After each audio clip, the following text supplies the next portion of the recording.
transitions are always with us, right? Life is transition.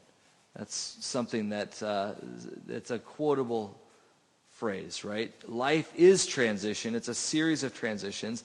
And we get this flavor of out with the old and in with the new here today. I don't know if you have any examples in your mind. I'd like you to personally, internally think of maybe sometimes whether they're big occasions or even small or little daily occasions when you have to consider out with the old or in with the new. And that could be maybe cleaning the house, right? Getting rid of some things to bring some new stuff in. Whether it's because companies come in or an arrival of a new baby, or it's just because you've gone far too long and the dust has collected and it's time, right? Spring cleaning was missed, so we go to summer and now it's fall cleaning. Oops, we got to make up for it, right? We got to get the old out and in with the new. We hear the images of clothes today as well, literal clothes that we can put on. Back to school shopping starts earlier than ever. Halloween is around the corner. You can buy candy and there's costumes in the store. Pretty soon, next month, Christmas, the commercialism of Christmas will be here, and stores will clear out what's old and bring stuff that's new. We can't escape this idea that we are constantly in transition, constantly looking at the next thing, and also at the same time trying to live into what is now. I have to confess, I had one of my many and plenty of embarrassing moments.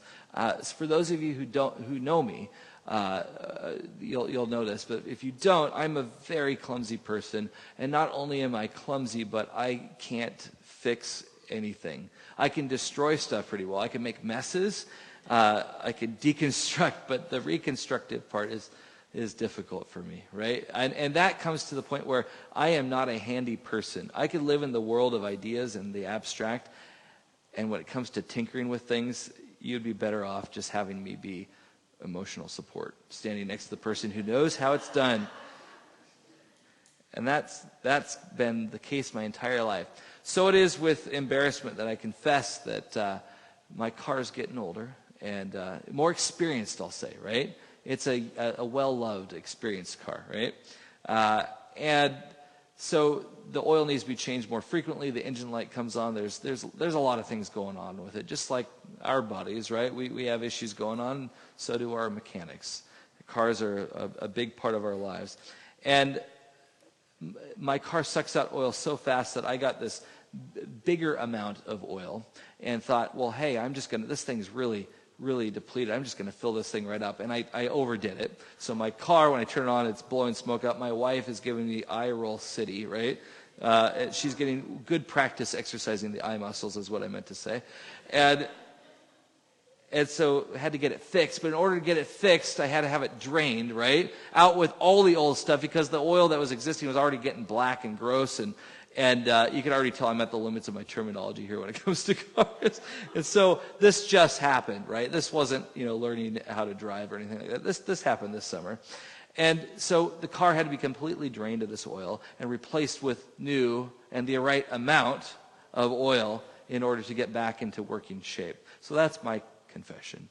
Maybe you have others in your mind about things where you realize, wait, I can't just sort of clean and push stuff aside. Maybe your version of cleaning is boxing something, putting it in a corner and piling it, and maybe putting something over it so you don't have to see it anymore, out of sight, out of mind. But it's not really cleaning, right? Again, I guess I'm speaking from experience here as well. But instead, we have to move things. We have to get rid of something that was in order to make room for something that's new and something that will ultimately help us to be healthier, to be putting us on a good path for growth and this next transition, to meet transition in a good and new and healthy way. And so when we look at this letter today, the epistle of Colossians, I'm just going to say Paul, knowing that if you investigate further, there's question if Paul was the author or the sole author, or maybe some of his followers wrote the text or finished the text. I'm just going to say we're talking about the school of Paul. And so if you hear me say Paul, that's my meaning here. This epistle, written to the Colossians, was addressing a problem that had come up in the church. Imagine that, an early church early on. A church going through issues. Have you ever been through? You don't have to answer that right now. Anytime we gather, right? When there's 2 or more people, we're told we can have church. We can also have problems, right? And so it doesn't take long before Paul is writing because there's a very specific need to address the folks here because something's happening. Someone else has come to town and is professing a kind of truth which is a little bit slanted truth, and Paul has to respond to sort of set things right, to course correct in a way. The person who came into town was not necessarily preaching something that was completely foreign or alien to the folks, but it was slanted just enough, subverting the people, right? A new person comes into town preaching something. Now, I don't want you to get the wrong impression. Pastor Dirk is away, and so I don't want to be seen as hopefully the person leading you astray, coming in as the guest, such as we find in the context here in Colossians. But this person had puffed himself up to exude a sense of superiority, professing this truth that the rest of the church does not. Probably this person was expressing a form of Gnosticism. This word Gnosticism is such an umbrella term that we don't want to get into all of it now, but there's this Gnostic belief which predates Christianity and also expanded into the early centuries of Christianity. And really, the word Gnostic or gnosis means to know, comes from the Greek, but it's the sense of knowledge. It's a very specific sense of knowledge about this inner light, and there's so many different branches of Gnosticism that we can't just use this term as a blanket term or statement. It'd be like saying, if I wanted to learn everything there is to know about science, I'm going to go for a day and take Science 101, a workshop for a day, and think I know all the branches and tenets and intricacies and variations and conversations about science, which has evolved over centuries, right? That would be somewhat ridiculous. That would be absurd to think I could do that. Same thing goes when you hear Gnosticism. But all that to say is that this person was professing something that was not quite on track, and Paul had to respond here.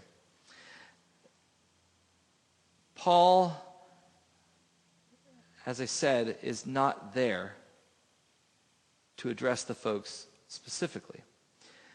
And the followers of Paul are not there either. And so we have the epistles. We have many epistles in the New Testament to address something to a group of folks that's specific to the context, and yet we could also take away something from those epistles as we can understand what was going on at the time and how we might be able to make sense of it for when we live our lives and we approach people, when we consider our own relationship with God and how we build that relationship and grow with each other and into the world. Kind of reminds me of an old Western here. You get this idea that this town, so to speak, is without a leader, and in comes this villain, right? Preaching something that's slightly off the truth and claiming power. And then Paul or Paul's followers have to be the new sheriff coming into town to set things straight, right? Showdown, so to speak, but from a distance with pen. And by extension, we get to see some of that today. We get to learn from that confrontation, from that course correction. This message that Paul wants to express is that Christianity is a religion of grace. That's the declaration. Ultimately, Christianity is a religion of grace, one that requires some enlightenment, right? As we live into who God is and what God is doing with us, we can become enlightened in that sense. And there's still a little bit of that law left over, but we don't lead with those things. It's led by grace. And ultimately, the Colossians text affirms that there is but one layer in Christianity, which is Christ. Christ is all of the fullness of God. Christ is all of the fullness of God.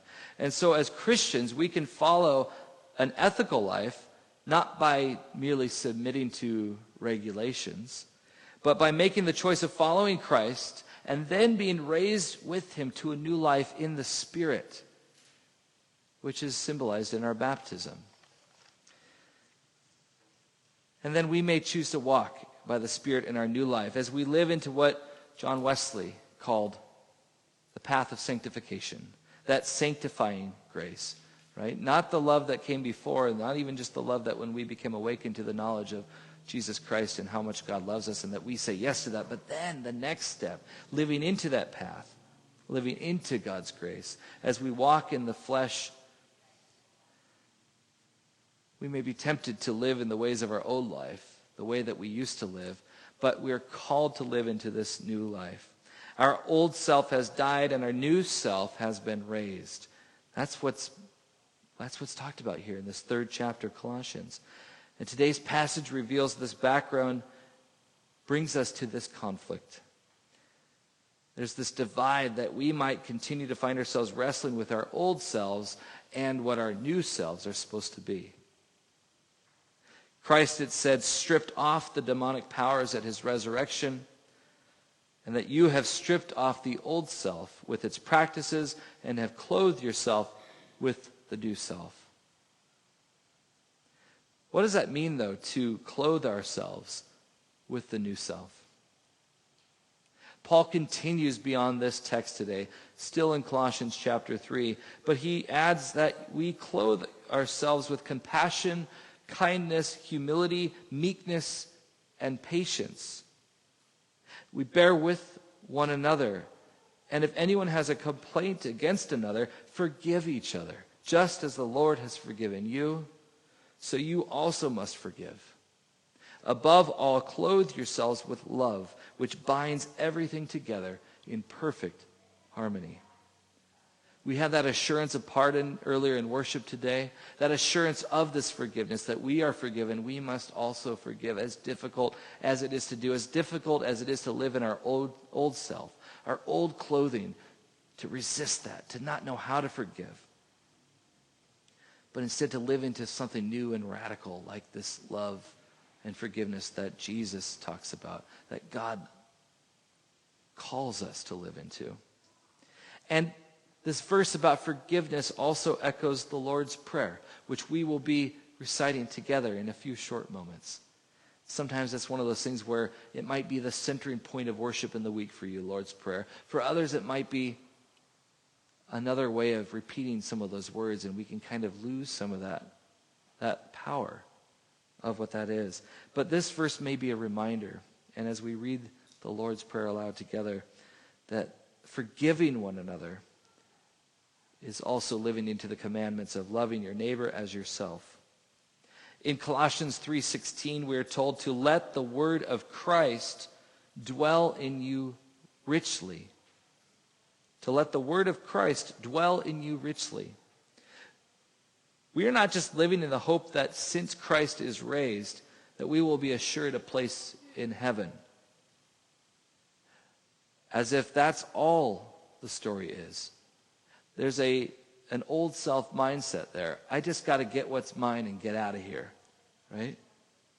Yes, we could be assured in what's hereafter. We can rest assured that there is this eternal promise that God offers us. And we are also told in this very passage today that we should seek the things above. That we should seek the things above here and now.